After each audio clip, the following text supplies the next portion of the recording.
레위기 25장 1절로 12절 말씀입니다. 레위기 25장 1절로 12절 말씀을 봉독해 드리겠습니다. 여호와께서 시내산에서 모세에게 일러 가라사대 이스라엘 자손에게 고하여 이르라. 너희는 내가 너희에게 주는 땅에 들어간 후에 그 땅으로 여호와 앞에 안식하게 하라. 너는 6년 동안 그 밭에 파종하며 6년 동안 그 포도원을 다스려 그 열매를 거둘 것이나 제7년에는 땅으로 쉬어 안식하게 할지니 여호와께 대한 안식이라. 너는 그 밭에 파종하거나 포도원을 다스리지 말며 너의 곡물에 스스로 난 것을 거두지 말고 다스리지 아니한 포도나무의 맺은 열매를 거두지 말라. 이는 땅의 안식년임이니라. 안식년의 소출은 너희의 먹을 것이니 너와 내 남종과 내 여종과 내 품꾼과 너와 함께 거하는 객과 내 육축과 내 땅에 있는 들짐승들이 다 그 소산으로 식물을 삼을지니라.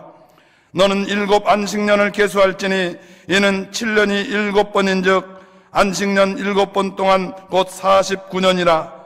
7월 10일은 속죄일이니 너는 나팔을 소리를 내며 전국에서 나팔을 크게 불지며 제50년을 거룩하게 하여 전국 거민에게 자유를 공포하라. 이 해는 너에게 희년이니 너희는 각각 그 기업으로 돌아가며 각각 그 가족에게로 돌아갈지며 그 50년은 너희의 희년이니 너희는 파종하지 말며 스스로 난 것을 거두지 말며 다스리지 아니한 포도를 거두지 말라. 이는 희년이니 너희에게 거룩함이니라. 너희가 밭의 소산을 먹으리라. 아멘. 오늘은 레위기 25장 1절부터 12절까지의 말씀을 본문으로 읽었습니다. 지난주까지는 우리가 출애굽기를 읽었어요. 출애굽기를 읽었고, 사실은 지난주에는 우리가 같이 나라를 위해서 기도하며 모였고요. 그 전주에 출애굽기 마지막 장을 우리가 같이 읽었었습니다. 수요일 오전에는 출애굽기를 계속 설교했었고요. 오후 저녁에는 저녁 예배 때는 레위기를 설교했었습니다. 레위기를 설교했는데 사실 제가 계획은 출애굽기랑 레위기를 같이 딱 맞춰서 같이 딱 아주 멋지게 맞춰서 그 다음에는 이제 다른 것을 같이 하려고 그랬는데 시간이 조금 안 맞았어요. 그래서 오늘 수요일 예배는 다른 설교를 할까 하다가 꼭 그럴 필요는 없을 것 같아요. 여기 25장 오늘 우리가 읽은 이 본문 말씀이 우리에게 참 중요하기 때문에 25장 말씀을 그대로 같이 전하려고 합니다. 여러분들이 잘 아시는 것처럼 레위기는 하나님이 거룩하기 때문에 너희도 거룩해라 하시는 말씀, 그 주제에 관한 가르침입니다. 왜 거룩해라 라고 얘기하시냐면요, 출애굽기를 기억하시면 돼요. 출애굽기 마지막에 보면 어떻게 되어 있죠? 마지막에 하나님의 성막이 멋지게 세워졌어요. 그 성막에 하나님의 영광이 임합니다. 하나님이 그 백성들과 함께 거하시는 거예요.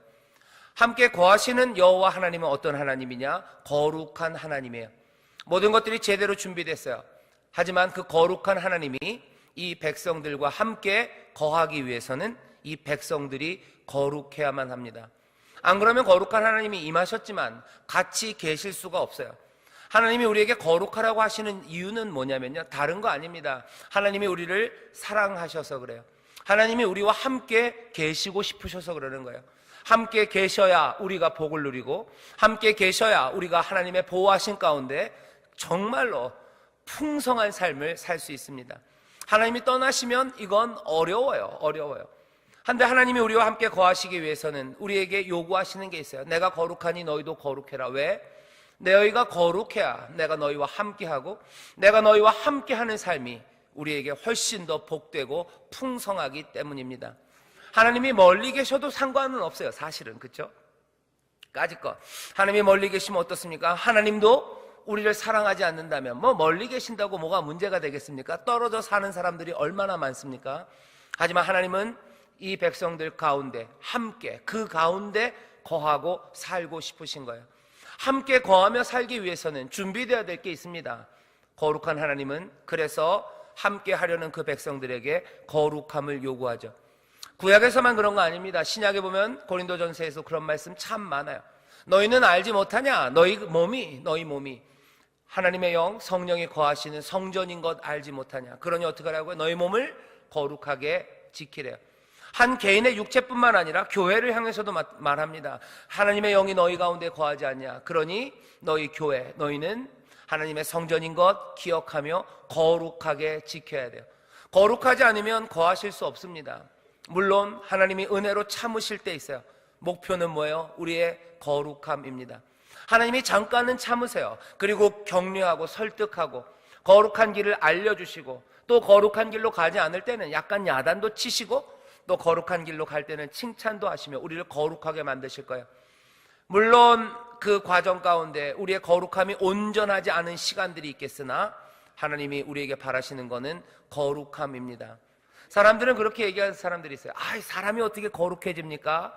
하지만 하나님은 우리에게 거룩함의 비전을 주세요. 거룩해라 얘기하세요. 목표입니다. 이것 잊어버리면 안 됩니다. 이것이 우리의 정체성이에요. 그리고 이게 목표예요. 이것들 잃어버리는 순간 우리는 어떻게 살아가야 될지를 길을 잃어버립니다. 거룩하게 산다는 꿈, 그 거룩하게 되어 갈 거라는 비전, 그것들을 잃어버리는 순간 우리의 삶은 길을 잃어버리는 거예요. 우리가 누군지를 이제는 전혀 기억하지 못하는 사람들이 됩니다. 우리는 누구예요? 거룩하신 하나님과 함께 살아가는 사람들이에요. 거룩하신 주님이 우리 가운데 계십니다. 우리는 그래서 거룩함으로 살아가죠. 레위기가 몽땅 다 거룩함에 대해서 이야기를 하는데요, 어떻게 하면 거룩하게 살까를 이야기하는데, 오늘 본문은 특별히 안식년 그리고 희년, 이 두 가지를 이야기하면서 우리에게 거룩함을 가르치고 있습니다. 거룩하게 살려면 오늘 본문이 얘기하는 말은 이런 거예요. 너희들 거룩해야 되는 거, 내가 너희와 함께하고 너희가 하나님의 복, 내 복을 누리며 내 보호하심을 다 너희가 누리며 살려면, 그 거룩함을 이루려면 어떻게 해야 된대요? 너희들 안식년을 지키고 뭘 또 지키래요? 희년을 지키래요. 안식년을 지키는 게 거룩하게 사는 길입니다. 희년을 지키는 게 거룩하게 사는 길이래요. 도대체 이게 무슨 내용인가? 오늘 본문을 보면 이렇게 되어 있습니다. 거룩하라고 요구하시는 하나님이 어쩌면 제사의 문제만 이야기하지 않고, 레위기 앞에는 제사, 온갖 제사의 규례가 다 있어요. 제사만이 아니라 경제에 관해서 가르치고 계십니다. 거룩한 삶을 살기 위해서는 교회 활동, 교회에서 예배드리는 것, 그거 못지않게 경제적인 결정이 중요합니다. 다시 말하면 뭐예요? 하나님과 함께, 주님과 함께 주의 복을 누리며 살기 위해서는 어떻게 해야 되는 거예요? 예배하는 것뿐만이 아니라 우리의 경제적인 결정, 그것들도 거룩해야 돼요. 하나님의 말씀, 그것대로 살아가야 합니다.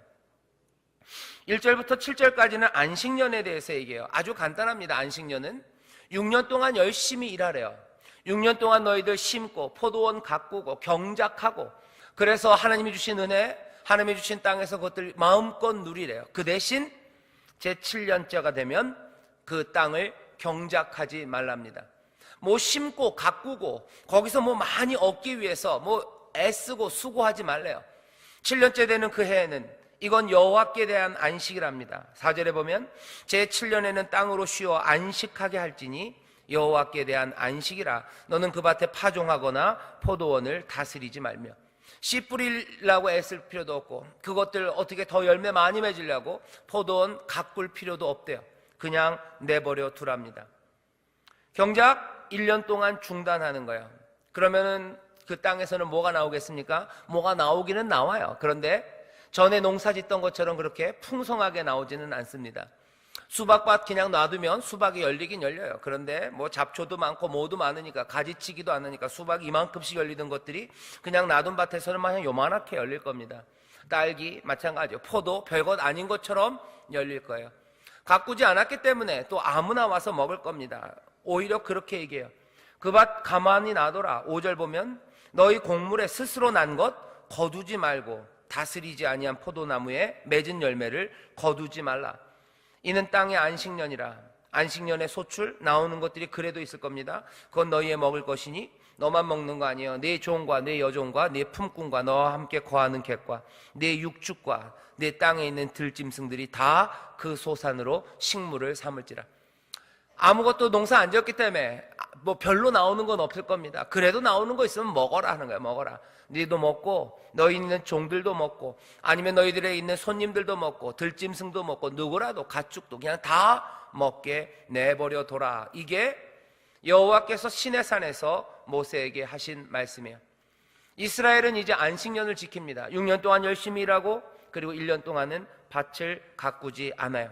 여기에는 예외가 없습니다. 내가 농사 안 지으니까 다른 사람들 뭐 품꾼을 시켜서 농사를 지킨다고요? 아니요. 내가 쉬라는 게 아니에요. 땅이 쉬는 겁니다. 대신 농사 짓는 거 안 됩니다. 안식년이 제대로 지켜지면 이건 굉장히 위험한 일이에요. 왜냐하면 안식년이 있는 그 7년째 농사 짓는 게 없기 때문에 6년째 한 걸로 먹어야 돼요. 7년째 농사를 안 지었기 때문에 1년 쉬고 다시 뭔가를 심으면 나올 때까지 또 1년이 지나가야 됩니다. 먹을 게 없는 거예요. 사람들은 그럼 안식년을 할 때마다 마음에 드는 생각은 뭐예요? 우리에게 먹을 게 있을까? 그거죠. 이러다가 굶는 건 아닌가? 내가 이거 다시 소출을 얻기 위해서는 2년이 걸릴 텐데 그때까지 내가 버틸 수 있을까? 여기 이렇게 땅이 있는데 이거 놀리는 거? 이걸 왜 놀려둘까? 이거 활용하는 것이 훨씬 더 좋은 거 아닐까? 우리가 농사 지으면 되는 건데 왜 하나님께 이걸 몽땅 다 일 안 하고 하나님이 우리에게 주실 것을 의지하며 그렇게 살아야 될까? 고민하게 합니다. 안식년은 이스라엘로 하여금 고민하게 하는 거예요. 왜 안식년을 주셨을까? 사람들은 여러 가지 이유를 얘기합니다. 레위기 25장을 더 뒤에 읽어보면요, 이런 이야기들이 있어요. 땅을 지나치게 경작하면, 너무 심하게 계속해서 끝없이 돌리면 그 땅이 황폐해지죠. 우리나라 말로 하면 땅 심이 없어져요. 땅에 심이 없어져요. 그래서 뭐 인삼 농사 한 번 짓고 나면 6년근 나오고 나면요 쉬어야 돼요. 안 쉬고 또 인삼 심어봐야 제대로 나오지 못합니다. 그래서 인삼 심은 밭에다가 그 다음에 뭐 심어요? 요즘 보니까 뭐 도라지 심어요. 그럼 또 인삼 도라지 그래서 맛있게들 파시더라고요. 지나친 경작 안 돼요. 게다가 요새는 그 지나친 경작으로 인해서 땅이 피폐되는 걸 막기 위해서 온갖 비료들을 쓰죠. 뭐 질소 비료, 뭐 요소 비료. 비료를 많이 주는 이유는 왜 그런 거예요? 땅이 뭐 다시 살아나게 하기 위해서, 땅에 힘을 얻기 위해서 비료들 줍니다. 하지만 하나님은 그렇게 말고 그냥 땅이 자연스럽게 회복될 수 있대요. 6년 농사하고 1년은 쉬어라. 어쩌면 땅의 회복을 위해서 하나님이 주시는 명령일 거예요. 또 하나님이 이 명령을 주신 이유는 사람들을 자유케 하시기 위해서입니다. 열심히 6년 동안 일했어요. 그리고 7년째도 또 일해요. 그럼 이 사람은 평생에 쉬는 때가 없습니다. 물론 안식일 6일이 지나고 7일째 하루 쉬지만 어쩌면 그것보다는 좀 더 긴 자유의 시간이 필요했던 것 같아요. 사람들에게 한 해 동안 휴식하면서 다른 일을 할 수 있는 자유를 주시는 거예요. 이렇게만 얘기하면 참 좋습니다. 문제는 뭐예요? 그렇게 일 안 하는 동안 먹을 게 있을 때 얘기예요. 안식년 6년 일하고 1년 쉬는 거 누가 싫어하겠습니까? 다 좋아하죠. 문제는 뭐예요? 그 1년 동안 우리는 뭘 먹고 사냐죠. 지금 대한민국이나 아니면 세계적으로 안식년을 지키는 사람들이 부류가 딱 두 부류가 있어요. 하나는 교수님들이에요. 대학 교수님들은 뭐 꽤 좋은 학교들은요 안식년이 있어요. 그래서 6년 일하면 한 1년 정도 쉬면서 연구하실 수 있어요. 강의에서 벗어납니다. 또 안식년 얘기하는 사람들이 가끔 목사님들이 안식년 하시는 분들이 있어요. 성경 그대로 6년 동안 일하고 1년을 쉬어요. 이게 가능한 이유는 뭐예요? 그 1년 동안 대학이 아니면 교회가 먹을 것을 주기 때문에 그래요. 나머지 사람들은 안식년 하는 사람들 없습니다. 여러분들 안식년 하시나요? 6년 동안 일하고 1년을 팍 쉬시나요? 그런 분 별로 없으세요? 그럼 여쭤볼게요. 6년 일하고 1년 쉬시면 좋으시겠어요? 좋죠. 예, 좋죠. 얼마나 좋겠습니까? 좋은데 왜 못합니까? 예, 그 1년 동안 우리한테 누가 먹을 걸 줍니까? 하나님이 안식년을 얘기하세요. 이 안식년은 뭐예요? 이건 선물입니다. 누구라도 기쁘게 받을 수 있어요. 선물이지만 선물로 받을 수 없어요. 왜? 왜 못 받죠? 왜 못 받아요? 불안한 거예요. 먹을 게 있을까? 굶는 거 아닌가? 죽는 거 아닐까? 겁납니다.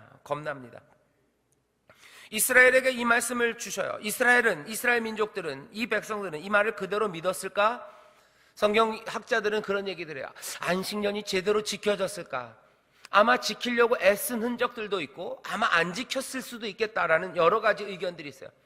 하지만 결국은 뭡니까? 이건 이 사람들에게 주어진 하나님의 말씀이에요. 하나님의 말씀이 뭘 요구하는 거죠? 너희들 이 땅은 너네들 마음대로, 너네들이 그냥 이기적으로 너희들의 이익을 위해서 몽땅 다 쪽쪽 빨아먹어야 되는 너희의 것이 아니라는 것을 분명히 하시는 겁니다. 오늘 25장 23절에 보면은 이렇게 얘기해요. 토지를 영영히 팔지 말 것은 토지는 다 내 것입니다. 하나님 말씀하세요. 토지는 다 내 거다. 땅은 다 내 거다. 너네들은 여기서 와서 살다가 가는 거예요. 너희들 쓸 수 있도록 내가 빌려준 거지 이건 너희 땅 아니에요. 너희 땅 아니기 때문에 내 마음대로 할 거래요. 내 마음대로 하는 것은 6년 일하고 1년은 쉬어야 되겠다는 거예요. 그러면 우리 사람들은 어떻게 합니까? 하나님 말씀하세요. 걱정하지 말아라. 내가 너희들 안식이 있을 그 해에 다른 해보다도 더 많이 주시겠대요. 뒤에 희년이 나오면 희년의 경우에는요 3년치를 먹게 하겠대요. 3년치를 주시겠대요. 이거 어디선가 들어본 일입니다. 뭐냐면 만나의 이야기예요. 하나님께서 이스라엘 백성에게 광야에서 만나를 주셨어요. 매일매일 만나가 내려옵니다. 만나는 매일매일이에요. 다음 날까지 그 만나가 남아있지 않아요. 어떤 사람들은 만나를 그냥 먹을 만큼, 아니 내일 먹을 만큼 3일치를 긁어 모았어요. 하지만 다음 날 아침 되면 먹을 수 없습니다. 매일 아침마다 나와서 만나를 모아야 돼요. 그 만나를 가져다가 음식을 삼습니다. 하지만 안식일이 있기 전날 내리는 만나는 달라요. 그 만나는 이틀치 준비하래요. 그 이틀치 전에는 만나가 상했는지 모르지만 이제는 아니다. 너희들 안식일 내에 먹어야 될 거 내가 안다 하는 거예요. 그러니 안식일 전날은 내가 2배로 주겠다 말씀하셔요. 그리고 이스라엘은 늘 안식일 전날에는 2배를 걷어갑니다. 어떤 사람들은 의심하면서 안 걷어간 사람들이 있어요. 에이, 늘 썩었는데 이게 2배 걷어가면 또 썩겠지. 아니에요. 썩지 않았어요. 다음날 먹습니다. 이스라엘이 배운 거예요. 광야에서 배웁니다. 뭘 배워요? 하나님 말씀대로 살아가고 하나님이 자기들에게 주신 선물들, 그것들 의심하는 마음들과 또 그것들에 대해서 아슬아슬하게 위험한 일이지만 하나님의 말씀대로 순종하는 그이들에게 하나님께서는 어떻게 하셨어요? 늘 약속을 지키셨어요. 늘 약속을 지키셨어요. 하나님에 대한 신뢰를 가르칩니다. 땅은 하나님의 것이고 그분이 택한 방식대로 합니다. 우리는 진정으로 하나님을 신뢰하며 그 말씀대로 사는지. 거룩함이라는 거예요. 자, 너희들 거룩해라. 거룩함은 그래서 어떻게 오는 거예요? 하나님의 말씀에 대한 진정한 신뢰, 그것 없이는 거룩해지기 어렵습니다. 우리 마음의 중심이 어디 있는지 살피시는 거예요. 안식년 쉬어라. 이거 좋은 것 아니냐? 예, 좋은 것 맞습니다. 하지만 하나님이 약속을 안 지키시면 어떡합니까? 아니, 난 약속을 지킨다. 나는 약속을 지킨다. 그렇다면 너희들은 나를 진정으로 신뢰하냐? 묻는 겁니다. 그 물음에 어떻게 해야 돼요? 이스라엘은 대답해야 돼요. 예, 안식년. 주께서 우리에게 선물로 주신 것, 은혜로 주신 것, 그것들을 우리가 누릴 수 있음을 믿으며 우리는 손을 놓는 거예요. 손을 놓는 거예요. 안식년 손을 놓는 겁니다. 여호와를 의뢰하며 손을 놓을 수 있습니까? 오늘 묻는 게 그거예요. 여호와를 의뢰하며 손을 놓는 사람이 누구예요? 거룩한 사람이에요.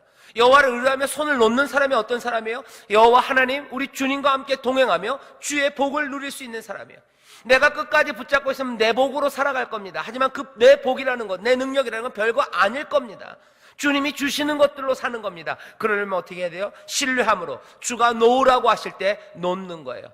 붙잡으라고 하실 때 있어요. 아침마다 나와서 만나 가져가라. 예, 붙잡아야 돼요. 수고해야 됩니다. 하지만 주가 놓으라고 하실 때가 있어요. 그때 놓는가에 대해서 하나님이 보고 싶어 하세요.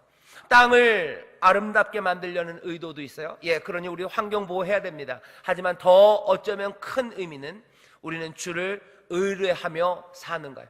주를 의뢰하기에 내 손을 놓는가 합니다. 재밌는 얘기 하나 들은 게 있어요. 어떤 사람이 뭐 꼭 그러죠. 길을 가다가 낭떠러지에서 떨어졌어요. 낭떠러지에서 떨어지면 보통 그냥 죽든지 기절하는데 얘기가 재밌으려니까 이 사람들은 바로 안 떨어져요. 그죠? 꼭 뭐 하나를 붙잡죠. 나무 뿌리 같은 걸 꽉 붙잡았어요. 꽉 붙잡았어요. 그리고서는 기도하기 시작하죠. 하나님 살려달라고, 하나님 살려달라고. 근데 마침 하나님이, 예수님이 그 언덕 위, 낭떠러지 위를 지나가셨나. 너 떨어졌구나. 그래, 내가 올려줄게. 그 사람이 감사하다고, 고맙다고. 예, 하나님 감사하다고. 하나님이 뭐라 그러세요? 그래, 너 그 손을 놓으면 내가 잡아줄 거야. 그 손을 놓으래요. 이 양반이 갑자기 심각하게 고민이 돼요. 그러더니 뭐라고 기도해요? 거기 뭐 다른 하나님은 없으신가요? 이거 놓는 건 안 돼요. 놓을 수는 없어요. 내가 신뢰하지만 놓을 수는 없어요.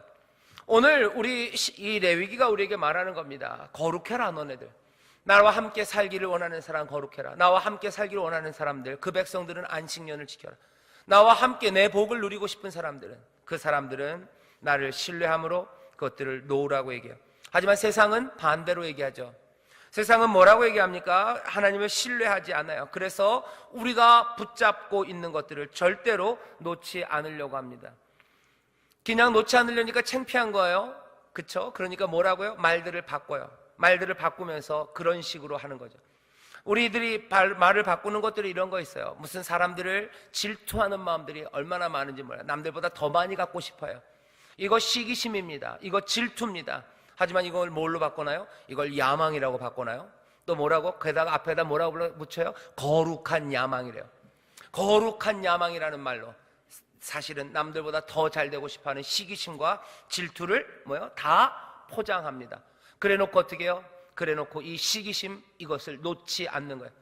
남을 시기하는 마음으로 애쓰는 거 그거 놔야 돼요. 근데 못 놓습니다. 못 놓으니까 못 놓기는 창피해요. 내가 시기심으로 이렇게 합니다 하는 거 창피하니까 나에겐 야망이 있다고, 게다가 거룩한 야망이 있다고. 내가 가진 것들을 막 쌓아놓습니다. 하나님을 신뢰하지 못해요. 계속 쌓아놔야 돼요. 하나님 우리에게 먹이신다고 그러고 하나님 우리에게 입히신다고 그러는데 아닌 것 같아요. 내 창고를 계속 만들어 놔야 되고 계속 쌓아놔야 될 것만 같아요. 그러면서 그것들을 욕심이라고 부르기는 창피해요. 그러니까 그걸 뭐라고 그러는 거예요? 지혜로운 신중함이래요. 신중하게 지혜롭게 사는 거래요. 욕심을 부리면서 세워놓는 그 일을, 그게 지혜로운 거랍니다. 여러분들 잘 생각하세요. 잘 생각하세요. 사람들이 탐욕이 있어요. 더 많이 갖고 싶어 하는 거예요. 탐욕으로, 욕심으로 하는 거예요. 그것들 뭐라고 불러요? 그게 아니라 이 사람은 부지런한 거래요. 근면한 거래요. 한때 유명했던 말이 있어요. 월화수목 금금금 있습니다. 월화수목 금금금. 근면한 사람입니까? 아니요. 이 사람 욕심 많은 사람이에요. 왜 월화수목 금금금으로 삽니까? 하나님이 쉬라고 그러시는데. 왜 쉬라고 그러는데? 왜 밤새 일한다는 게 무슨 자랑입니까? 근면한 거래요. 왜 밤새 일합니까? 어쩔 수 없이 일하는 사람들이 있어요. 그렇게 일 안 하면 내 자녀들이 먹을 수 없기 때문에, 그렇게 일하지 않으면 어떻게 당장에 내 삶이 무너지기 때문에 하는 사람들이 있어요. 하지만 그것 말고도 탐욕으로 일하는 사람들이 있어요. 그 사람들이 근면한 겁니까? 아니에요. 탐욕이에요. 더 많이 쌓으려고 하는 게 지혜로운 겁니까? 아니에요. 쌓아놓으려는 욕심들입니다. 그 모든 것들을 다른 말로 바꿔놓으면서 하나님을 신뢰하지 않고 하나님이 우리에게 주시는 은혜, 그것 말고 다른 것들로 살려는 사람들이 있어요. 그런 사람들은 거룩한 사람들 아닙니다. 거룩한 사람들이 아닌 사람들과 주님이 함께하지 않습니다. 주님이 함께하지 않기 때문에 주가 주시는 복을 누리지 못합니다. 주가 주시는 평안과 기쁨이 없습니다. 세상이 주는 잠깐의 기쁨과 세상이 주는 잠깐의 만족은 있을지 몰라도 주가 우리에게 주시는, 주님이 우리에게 주시는 그 영원한 기쁨과 그 하늘에서 부으시는 평안, 그것 없습니다. 월화수목 금금금을 쌓아가면서, 그리고 내 창고를 점점 채워가는 사람들, 그 사람들은 인생의 만족이 있을 겁니다. 채워가는 재미가 있을 겁니다. 아마 기쁨이 있을지도 모릅니다. 하지만 그것은 주가 주시는 은혜와 주가 주시는 기쁨은 아닐 겁니다. 진정한 신뢰를 어디다 두고 있는지. 그러면 돈 버는 게 나쁜 겁니까? 아니요. 돈 버는 게 왜 나쁩니까? 마음껏 하나님이 주신 은혜 누리십시오. 그거 수고하십시오. 하지만 안식년 이 규례에 관하여 생각하셔야 돼요. 나는 누구를 의뢰하고 누구를 의지하는가요? 나는 이것들을 놓을 수 있는가요?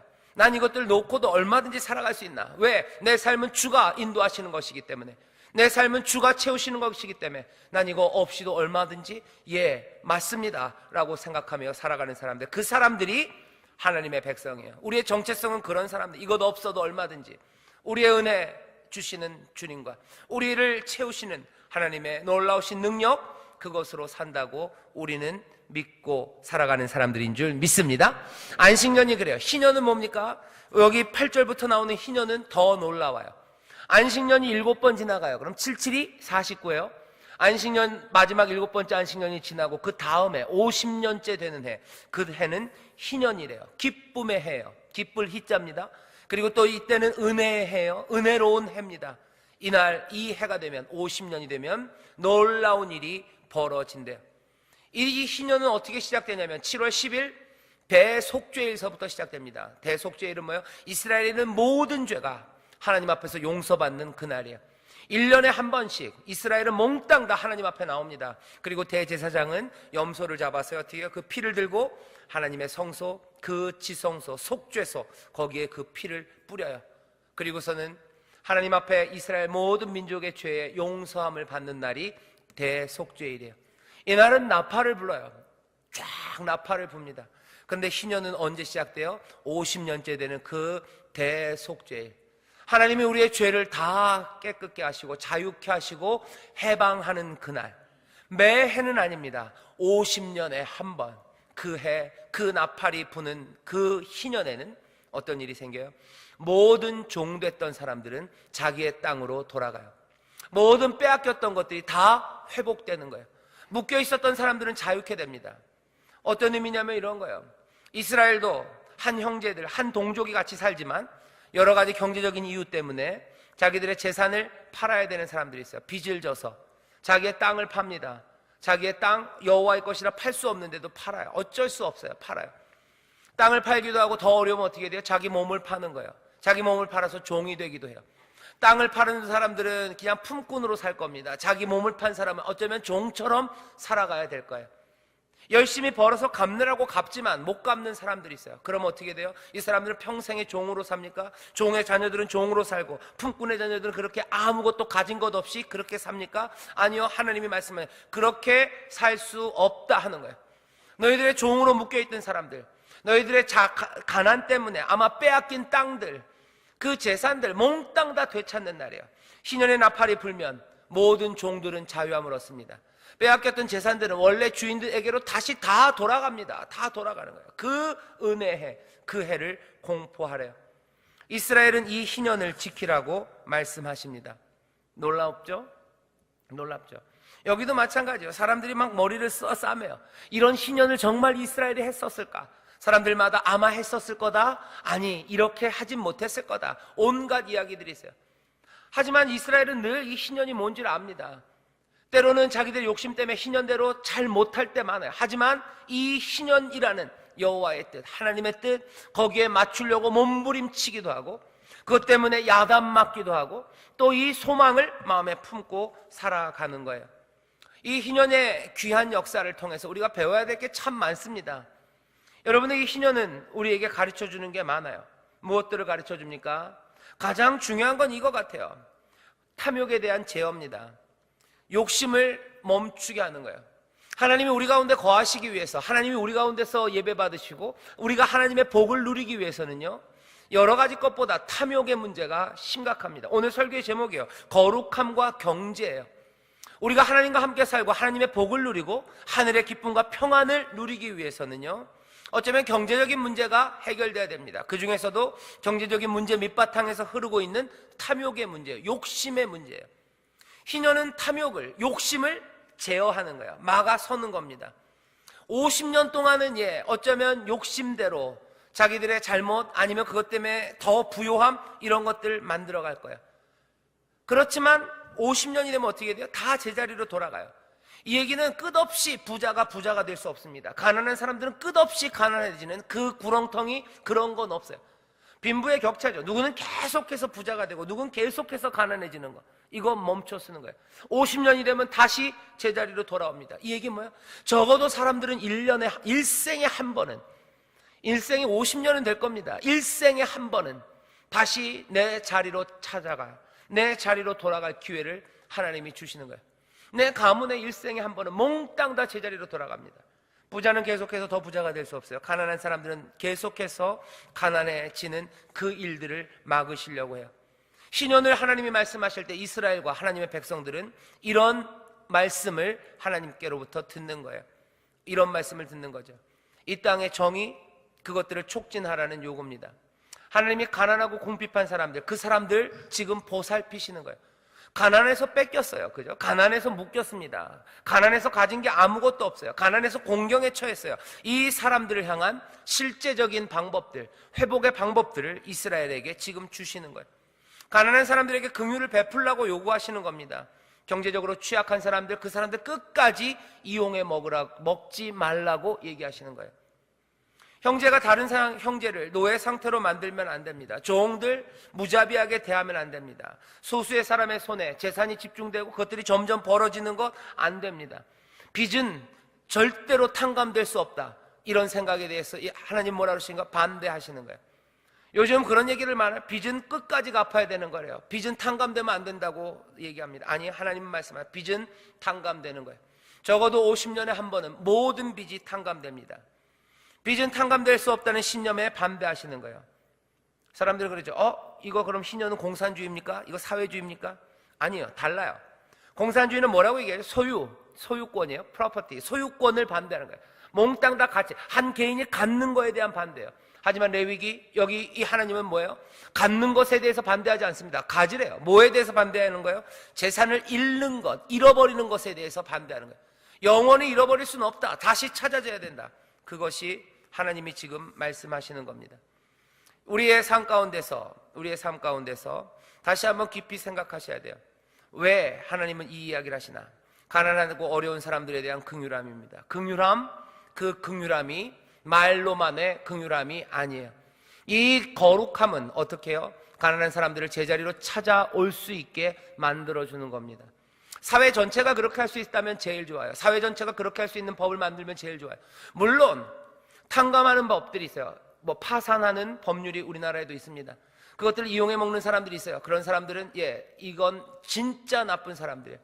긍휼과 자비를 이용하는 사람들, 이 사람들에게는 천벌이 내릴 겁니다. 빚을 진 사람들은 성실하게 갚아야 돼요. 성실하게 갚으라고 노력하라고 그럽니다. 희년이 오기 전에도 갚아서 자유롭게 자주자로 살아가라고 얘기하세요. 하지만 그게 안 되는 상황이 있는 거예요. 그게 안 되는 상황이 있는 겁니다. 그게 안 되는 상황에서 어찌합니까? 그 사람들을 향한 긍휼이 있어야 되는 거죠. 자비로운 삶을 추구하라고 말씀하시는 겁니다. 자비롭게 대하래요. 여러분들 레위기 25장에 보면 이 사람들이 왜 가난하게 됐는지에 대해서 설명하지 않습니다. 좋은 의도로 가난하게 된 사람들만 풀어줘라, 그런 말도 없어요. 아니면 나쁘게 아주 나쁜 짓 하다가 가난하게 된 사람들, 그 사람들은 풀어주지 말아라, 희년이 해당 안 된다, 이런 말도 없어요. 가난하게 되는 여러 가지 이유가 있겠죠. 그죠? 나태함으로 가난하게 된 사람들이 있을 겁니다. 배짱이처럼 남들 일하는데 일 안 해서 가난하게 된 사람들이 있을 거예요. 그래서 빚진 사람들이 있을 겁니다. 나태함으로, 아니면 어리석음으로, 말도 안 되는 일에 투자해서 자기 돈 다 날린 사람들이 있어요. 나태함으로, 때로는 어리석음으로, 어쩌면 또 무능력으로 그런 거예요. 남들은 일하는데 일할 능력이 없어요. 그럼 점점 빚만 늘어갑니다. 나태함과 어리석음, 무능력, 어쩌면 자기 잘못은 하나도 없어요. 사실은 성실하게 지혜롭게 했지만 세상이 자기를 어렵게 만들고 가난해진 경우들 있을 겁니다. 레위기 25장 그리고 성경을 보면요, 재밌는 건 뭐냐면요, 이 가난하게 된 원인에 대해서 조사하지 않아요. 이게 뭔지 밝히지 않습니다. 희년을 이야기할 때, 자비하심을 이야기할 때 그 원인들에 상관없이요, 그런 원인들에 상관없이 자비를 베풀어 주세요. 그런 원인들에 상관없이 놓아주고 풀어주고 용서해 주십니다. 이건 하나님이 우리에게 행하시는 방법이에요. 예수님도 똑같이 말씀하셨어요. 예수님이 이렇게 말씀하십니다. 누가복음 6장 35절에 보면 이렇게 돼 있어요. 오직 너희는 원수를 사랑하고 선대하며 아무것도 바라지 말고 빌려주라. 그리하면 너희 상이 클 것이요 또 지극히 높으신 이의 아들이 되리니 그는, 우리 아버지는 어떤 분이세요? 은혜를 모르는 자와 악한 자들에게 인자로우시니라. 은혜를 모르는 사람들과 악한 사람들에게도 자비로우셨다, 아버지는. 그러니 어떡하라고요? 너희 아버지의 자비하심 같이 너희도 그리하라 그래요. 아버지가 자비하심이 그런 자비하심이다. 그런 아버지의 자비하심 같이 너희도 자비하래요. 아버지는 어떻게 자비하셨는데요? 은혜를 모르는 자나 악한 자들에게도 자비하셨대요. 그런데 우리는 어떻게 합니까? 용서를 구하는 자에게 자비해요. 어쩌면 우리에게 감사하는 자에게 자비해요. 은혜를 아는 사람에게 자비한 게 우리입니다. 주님께서 요구하시는 건 뭐예요? 너희 아버지가 자비하신 것 같이 그렇게 너희도 자비하래요. 이 얘기는 뭡니까? 가난하게 된 원인들이 꽤나 많아요. 어떤 사람들은 가슴 아프게 가난하게 된 사람들이 있습니다. 그런 사람들은 도와주고 싶고 탕감해주고 싶어요. 하지만 어떤 사람들은 자기의 나태함으로 그렇게 됐어요. 그러면 우리 뭐라고 얘기합니까? 너는 그 가난을 받을 자격, 너는 가난할 충분한 이유가 있다고 얘기하는 거예요. 하나님이 우리에게 요구하시는 것, 희년을 통해서 주님께서 우리에게 자비하심의 삶을 살라고 요구하시는 것은 세상이 지금 우리에게 가르치는 것과 반대가 됩니다. 세상은 뭐라고 가르칩니까? 세상 문화는 뭐라고 가르쳐요? 받을 자격이 있는 사람들이 받아야 된다고 얘기해요. 열심히 일하는 사람들이 얻어야 된답니다. 받은 만큼 돌려주는 게 올바른 의라고 얘기합니다. 하지만 하나님의 의는 달라요. 복음에는 하나님의 의가 나타난대요. 그래서 믿음으로 믿음에 이르게 한다는 그 복음에 나타난 의는 받을 사람이 받을 만큼 가져가는 게 의가 아닙니다. 받을 사람이 받을 만큼 가져갔다면 우리는 뭘 받아야 되는 거예요? 죽음을 받아가야 돼요. 죄의 삭은 사망이에요. 하나님의 의는 그렇지 않습니다. 하나님의 의는 우리 가운데 어리석고 어쩌면 나태하고 무능력하고 아니면 무슨 이유에서건 가난한 사람들을 향하여 자비를 베풀라고 하신 것처럼 우리의 죄악된 삶 가운데서 어쩌면 받을 것 아무것도 없는 사람들에게 주시는 은혜예요. 그 인자하심입니다. 희년이 우리에게 얘기하는 것은 자비로운 삶을 요구합니다. 여러분들, 세상 사람들이 자비한 것만큼 자비할 생각은 접으셔야 돼요. 희년이 되었을 때 멋진 아주 낭만적인 가난한 사람들에게만 희년이 선포된 게 아니에요. 어쩌면 조금은 야비한 가난한 사람들이 있어요. 조금은 게으른 가난한 사람들이 있어요. 조금은 나태하고 무능력한 가난한 사람들이 있어요. 그런 사람들에게도 자비와 긍휼은 베풀어지는 겁니다. 은혜를 어떻게 베풀지? 주님 말씀하시죠. 너희들 원수를 사랑해라 그래요. 너희가 원수를 사랑해라. 원수를 미워하고 너희 친구들 사랑하고 이웃을 사랑하는 말 들었지만 이제 내가 너희들에게는 그렇게 말하지 않는다. 너희가 원수를 미워하고 너희들 이웃만 사랑한다면 이방인들과 뭐가 다르냐? 너희는 천국 백성 하나님의 자녀들이다. 너희들 원수를 사랑해라. 원수를 위해서 기도해라. 그들에게 자비를 베풀라고 얘기합니다. 어쩌면 굉장히 어려운 이야기예요. 희년이 선포될 때 여러분들 그 희년의 기쁨을 기억하셔야 됩니다. 그리고 그 기쁨과 그 은혜와 자비하심을 누리는 사람들이 어쩌면 이 희년이 요구하는 자비하심을 베풀 수 있는 거예요. 많이 용서함 받은 사람이 많이 용서할 수 있습니다. 주님 그렇게 얘기하세요. 자비를 누리는 사람이 자비함을 베푸는 거죠. 희년, 이 희년은 또 우리에게 흔들리지 않는 소망을 가져다 줍니다. 빚져서 노예가 된 종이 된 사람들 절망의 유혹을 받을 거예요. 하지만 이 사람들 어떻게 50년만 기다리면 돼요. 희년이 올 겁니다. 은혜의 해가 올 겁니다. 미래의 소망을 품으며 살아가는 거예요.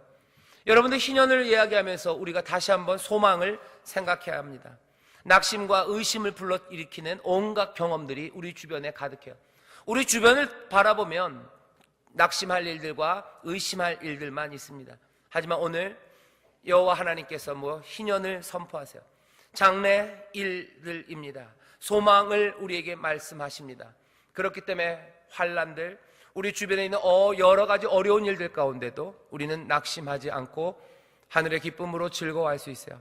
로마서 5장에 보면 뭐라고 되어 있죠? 환난, 그것은 우리에게 인내를, 그리고 인내는 연단을, 그리고 연단은 소망을 이루는 줄을 우리가 알기 때문에 그래요. 우리가 가진 이 소망이 우리를 부끄럽게 하지 않을 겁니다. 놀라운 희년이 선포되는 그 나팔 소리를 우리는 기다리는 거죠. 해방의 날, 이 희년의 날, 숫양의 나팔을 부는 것처럼 우리는 또 나팔 소리 하나를 기대하고 있어요. 어떤 나팔입니까? 이 희년은 그때 그 나팔 소리예요. 주께서 호령과 천사장의 소리와 하나님의 나팔 소리로 친히 하늘로부터 강림하시리니. 데살로니가 전서에 있는 말입니다. 주님이 오시는 그날이야. 희년, 그게 선포돼요. 그 나팔 소리를 우리는 기대합니다. 그 희년의 놀라운 은혜가 그리고 자비하심이 우리 가운데 임했어요. 은혜의 해가 선포됐다고 얘기합니다. 예수님께서 나사렛에서 얘기해요. 이사야서 61장을 인용하며 말씀하십니다. 그 기름 부으심이 내게 임했어요. 그러니까 이제 내가 가난한 사람들에게 복된 소식을 전한대요. 마음이 상한 자 위로한대요. 갇힌 자 자유를 주겠대요. 이제 내가 은혜의 해를, 여호와의 은혜의 해와 그 신원의 날을 내가 선포한다고 지금 예수님 말씀하셔요. 이 얘기 뭡니까? 희년 그 은혜의 해의 예언의 말씀들이 이제 예수 그리스도 우리 사랑하는 주님을 통하여 그 해가 이제 왔다고 선포하시고 그 오셨음을, 은혜의 해가 시작되었음을 증명하십니다. 레위기 말씀이 이스라엘의 경제에 있어서 아주 특별한 일들, 사건을 설명하고 있어요. 오늘 본문 25장 나머지 쭉 읽어보십시오. 이건 굉장히 구체적입니다. 구체적인 일들을 하나하나 나열하면서 지금 여호와 하나님께서 이스라엘에게 주신 희년의 이 사건은 우리 지금 사회에서 그대로 이루어지긴 어려울 겁니다. 우리가 50년마다 모든 사람들을 탕감하는 거, 그거 만들어내기는 어려워요. 하지만 이 희년이 우리에게 가져다주는 깊은 의미 그리고 신앙의 방향은 우리가 다시 한번 마음에 새겨야 돼요. 희년, 이 뭡니까? 하나님이 선포하시는 거예요. 꼭 기억하십시오. 희년 하나님이 주신 거예요. 하나님이 주도권을 가지고 말씀하신 겁니다. 세상 불공정하고 죄에 얽혀있고 회복하기 어려운 것들로 가득 차 있어요. 어떻게 회복합니까? 회복할 길이 없어요. 가난의 문제를 어떻게 회복합니까? 사람들이 욕심으로 서로들을 묶고 있는 것 어떻게 해결합니까? 해결할 수 있는 방법이 없어요. 근데 하나님이 어떻게 해요? 해결책을 제시하세요. 누가? 하나님이. 하나님이 주도권을 가지시고 지금 이 문제를 해결하시는 겁니다. 이 땅에 하나님이 풍성하게 주셨지만 우리의 연약함과 어쩌면 우리의 나태함과 우리의 악함으로 말미암아 죄로 얽힌 세상에 하나님은 세상을 아름답게 만드셨지만 우리가 망쳐놨어요. 어떻게 합니까? 우리는 풀 수 없습니다. 하지만 이 푸는 일은 어떻게 희년을 선포하시고 우리에게 주시는 것처럼 하나님께서 주도권을 가지고 구원과 해방과 자유함의 일을 어떻게 시작하시는 거예요. 시작하십니다. 세상에 낙심되는 일들 바라보면서 여러분들 절망하지 마세요. 하나님이 희년을 선포하신 것처럼 하나님이 주도권을 가지시고 이 일을 해결해 가실 겁니다. 또 하나, 하나님은 해결하시는데 어떻게 해결하시냐고요? 긍휼함으로 해결하실 겁니다. 이 일을 그냥 폭력으로 해결하지 않으세요. 희년이 오면은 너네들 몽땅 나쁜 놈들 다 와서 그냥 이제 너무 심한 거야. 목을 그냥 다 뽑아버리고. 아니에요. 그렇게 하지 않으셨어요. 긍휼함으로요. 긍휼함으로. 자비하심으로. 자비하심으로. 너네들 가난한 사람들, 너네들 왜 인생을 그렇게 살아가지고 왜 그렇게 못난이처럼 살아서. 아니요, 그렇게 얘기하지 않으세요. 너 이거 잘못했지, 이거 잘못했지, 야단치러 오시는 거 아니에요. 은혜해요. 신혼의 날이에요. 하나님의 긍휼함과 자비하심으로 이 땅에 있는 모든 죄악과 그 불공정한 것들을 깨뜨리시려는 하나님의 은혜의 해입니다. 여러분들 기대하세요. 우리의 경험으로 우리의 주변을 바라보면 해결할 수 없는 문제들이 많아요. 이것들이 어떻게 해결될까? 하나님이 해결하실 거예요. 어떻게? 여러분들 반드시 이해하셔야 됩니다. 하나님의 자비하심과 은혜가 이것들을 해결하실 줄 믿습니다. 그리고 이 희년은 우리에게 요구하고 있어요. 뭘 요구합니까? 너네들 하나님의 말씀대로 살아가면, 그 말씀에 순종하며 살아가면 하나님께서 이 땅에 새로운 기쁨과 은혜로 채우실 거라는 것을 믿고 순종하기를 요구합니다. 희년을 요구하는 거예요. 풀어줘라 요구하시는 거예요. 순종해라 요구하는 거예요. 뭘 믿으면서? 이 모든 것들이 하나님의 은혜로, 우리에게 선한 것들을 가져다 주신 하나님의 은혜로, 모든 것들이 합력하여 선을 이루게 하시는 하나님의 은혜로, 내 욕심을 여기서 멈춰도 하나님께서 내 삶을 풍부하게 하실 거라는 그 신뢰로 하나님 앞에 순종하고 하나님 앞에 나아가기를 요구하십니다. 또 이 요구는 어떤 요구예요? 당연히 자비와 그리고 정의로 사람들을 대하라는 요구입니다. 긍휼함으로 세상을 바꾸셔요. 자비하심으로 바꾸세요. 우리가 순종합니다. 그 순종은 어떤 순종이에요? 그 순종은 자비함의 순종이에요. 그 순종은 하나님의 의를 이루는 순종입니다. 그 순종을 통해서 하나님께서는 이 땅의 문제를 해결할 거예요. 50년 동안 사람들은 어렵게 살았어요. 50년 동안 억울했던 사람들이 있어요. 50년 동안 묶인 사람들이 있어요. 50년 동안 눈물 흘린 사람들이 있어요. 50년 동안 가난하고 어쩔 줄 모르는 사람들이 있어요. 그 일들을 어떻게 해결할지 사람들은 감 잡을 수 없습니다. 문제를 어떻게 해결할지 사람들은 길을 찾을 수 없습니다. 하지만 하나님이 해결하세요. 어떻게? 하나님의 긍휼하심, 그 긍휼하심을 따라, 그 자비하심을 따라 서로를 대하는 사람들, 하나님의 능력과 그 놀라운 지혜와 그 섭리를 믿으며 하나님 앞에 순종하는 사람들, 그 사람들을 통해 이스라엘은 뭐가 임하는 거예요? 하나님의 은혜와 기쁨의 해가 임합니다. 이 일은 어떻게 나팔소리와 함께 이루어지는 거예요? 죄 용서함 받은 사람들, 그 용서함의 기쁨, 그 자유의 기쁨, 그걸 누린 사람들, 그 사람들이 긍휼과 자비하심으로 하나님께 순종하기 시작할 때, 그 희년의 나팔소리는요, 그 희년의 나팔소리는 온 이스라엘 곳곳에서 울려 퍼지기 시작해요. 오늘 읽은 말씀 중에 저는 거기가 제일 멋져요. 9절에 보면 이렇게 돼요. 7월 10일은 속죄일이에요. 너는 나팔소리를 내되 전국에서 나팔을 크게 불지며 온 세상에 그 나팔소리는 퍼지기 시작하는 거예요. 자비, 하나님의 은혜의 나팔소리가 불려집니다. 순종하는 사람들, 자비함으로 순종하는 사람들을 통해서 온 이스라엘에 하나님의 기쁨의 해, 은혜의 해, 그것들을 알리는 나팔소리가 가득 차기 시작하죠. 우리 이 나라에도, 우리의 삶 가운데도 하나님의 은혜의 나팔소리가 가득 차게 될 줄 믿습니다. 회복의 나팔소리가 가득 차게 될 줄 믿습니다. 뭘 통해서요? 주가 역사하실 것을 믿으며 자비함으로 순종하는 우리를 통하여 이 땅 가득히 그 은혜의 나팔소리가 불려질 줄 믿습니다. 기도하겠습니다. 하나님 아버지 감사합니다. 거룩하게 살라고 부름받은 자들입니다. 죄 용서함과 그 자유와 기쁨을 누리는 자들입니다.